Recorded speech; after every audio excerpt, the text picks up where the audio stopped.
Halo, assalamualaikum teman-teman. Gimana kabarnya? Semoga sehat selalu. Nah, hari ini aku mau bahas tentang dunia kepenulisan karena kebetulan tuh tadi temen aku ada yang DM soal mm, menulis buku pakai ChatGPT dan dia dapat hak cipta. Terus bukunya tuh dijual gitu.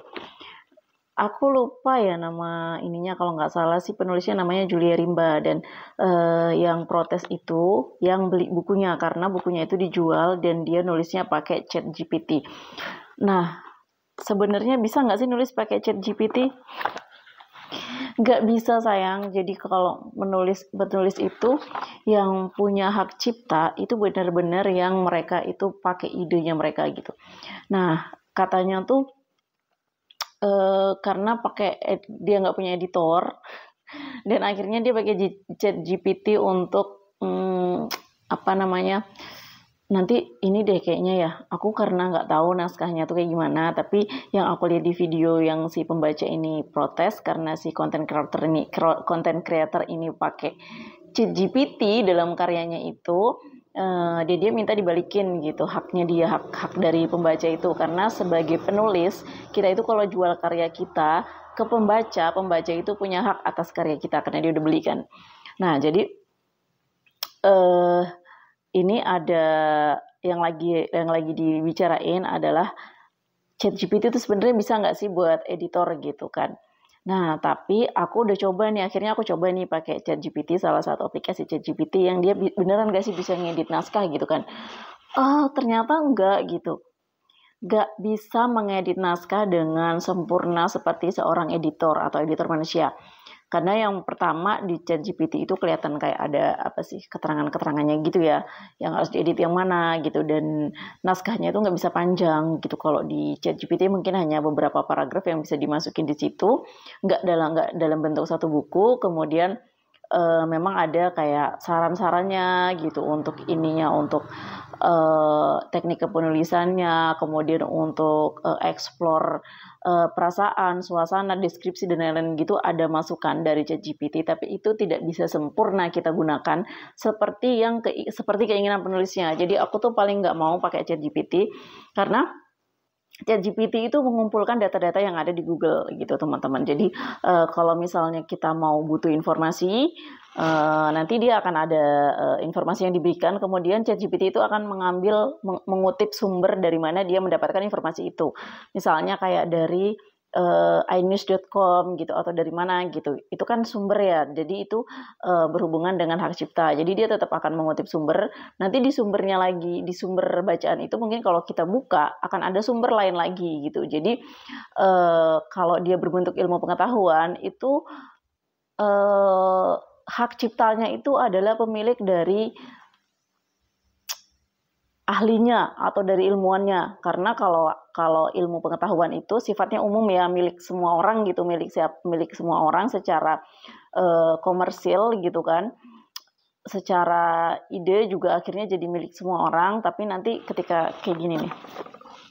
Nih, ini buku ini sebenarnya pengetahuan umum, tapi dia ada hak ciptanya. Kenapa? Karena ada gambar-gambar ilustrasi yang akhirnya jadi hak cipta dari pengkarya ini sendiri, cara nyusunnya segala macem gitu kan. Nah, ini adalah ilmu pengetahuan buat belajar, tapi dia bisa dapat hak cipta. Dan hak cipta itu ada masa berlakunya. Masa berlakunya itu selama penulisnya masih hidup dan 70 tahun setelah meninggal. Nah, setelah 70 tahun setelah meninggal, dia nggak akan ada hak cipta secara komersil, tapi dia akan menjadi hak ciptanya secara ini apa ya namanya sebutannya ya.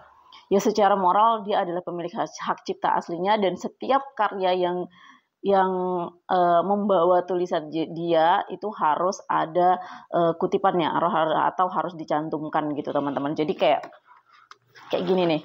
Ini salah satu buku Haki dan Warisan Budaya dari UGM. Nah, ini kenapa dia ada daftar bacaan, daftar pustakanya tuh banyak banget. Nah, jadi wajib mencantumkan teman-teman, wajib mencantumkan siapa sih, dari mana sumbernya, karena mungkin dari sumber yang ada ini itu akan merujuk ke sumber-sumber yang lain juga sampai ke sumber utamanya. Itulah fungsinya kenapa kayak gini gitu dia buatnya, karena nanti secara penyusunan otomatis akan berbeda ya kan, secara penyusunan kalimat segala macam. Makanya kalau misalnya mau bikin karya tulis harus diparafrase kalau dia berbentuk ilmu pengetahuan. Sedangkan kalau untuk karya sastra yang novel, cerpen seperti ini, terus novel, ini aku contohnya kayak gini ya. Oke, salah satunya adalah karya novel aku. Juga ada nggak ya di sini ya? Ada sepertinya, tapi aku tidak ngambil guys. Coba.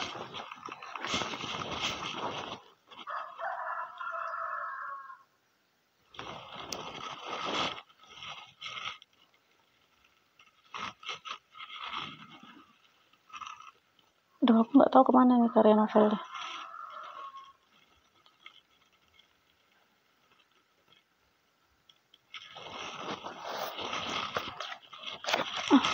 Nggak ada deh novel aku kemana.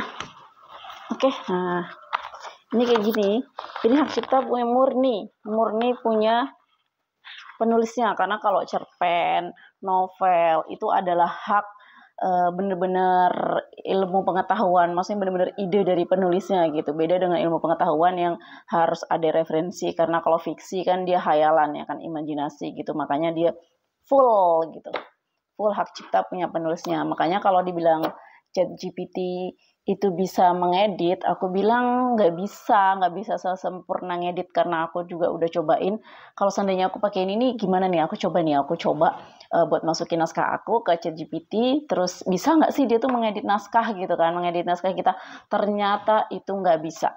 Jadi saran yang ada di ChatGPT itu justru menyesatkan aku gitu, menyesatkan naskah-naskah yang aku buat, karena secara psikologis eksplorasi karakter tokohnya itu berbeda dengan apa yang diinginkan sama penulisnya. Jadi menurut aku sih menulis novel dengan ChatGPT itu akan ada plagiarisme, karena nanti ada beberapa situs yang bisa ngecek plagiarisme untuk karya fiksi gitu kan teman-teman. Jadi nanti bisa dicek apakah karyanya itu bisa plagiat atau enggak gitu. Karena kalau kayak gitu harusnya masuk ke ilmu pengetahuan. ChatGPT tidak boleh mengambil hak intelektual dari penulis gitu. Kalau misalnya kayak gitu, kalau misalnya ada misalnya kayak karya kita nih asli nih, kemudian nanti ada yang pakai ChatGPT merujuk pada naskah karya kita dan dia nggak bisa parafrase secara sempurna, otomatis ini nanti yang penulis karya ini bisa menggugat aplikasi dari ChatGPT itu sendiri. Oke teman-teman, dilanjut lagi. Aku males mau tag ulang karena buat bikin video ini kayaknya capek banget gitu. Jadi mungkin itu aja sih pendapat aku. Kalau teman-teman pakai ChatGPT itu benar-benar nggak menghargai penulis yang udah bekerja keras gitu. Jadi penulis itu nggak mudah teman-teman, karena kita harus banyak referensi juga, banyak baca buku, banyak belajar tentang teknik kepenulisan, gimana caranya tanda koma, titik segala macam, kemudian konteks cerita seperti apa, bagaimana eksplorasi perasaan untuk pembaca, deskripsi tempat dan lain-lain. Itu ide penulis, dan untuk membuat sebuah karya itu bukan hal yang mudah, itu adalah effort yang luar biasa. Jadi teman-teman belajarlah untuk menghargai karya-karya penulisnya. Mungkin buku seperti ini itu harganya nggak seberapa kan, kalau buat kalian yang punya uang gitu, mungkin segini harganya 60.000. Itu untuk penulis itu benar-benar ini buku itu adalah hidup mereka, kalau mereka yang benar-benar penulis kayak aku. Jadi kalau misalnya kalian beli buku bajakan, beli buku yang bukan kerja keras penulisnya, justru benar-benar deh, karena kan banyak konten creator atau susah banget sih ngomongnya, atau artis gitu kan. Itu bahkan beberapa kali ada artis yang di-endorse untuk nulis sebuah buku di aplikasi. Aku pernah baca gitu, ternyata dia tulisannya berantakan banget gitu. Jadi tidak sesuai dengan sosok dia yang udah terkenal gitu teman-teman. Jadi belum tentu orang yang terkenal yang punya nama bagus, yang punya ini baik, pendidikan tinggi itu belum tentu jago dalam membuat sebuah karya. Oke teman-teman, mungkin itu aja. Nanti kita diskusi selanjutnya. Mungkin siapa tahu ada yang bisa didiskusikan lagi gitu. Nanti silahkan komen, nanti kita diskusi lagi. Oke, terima kasih. Assalamualaikum warahmatullahi wabarakatuh.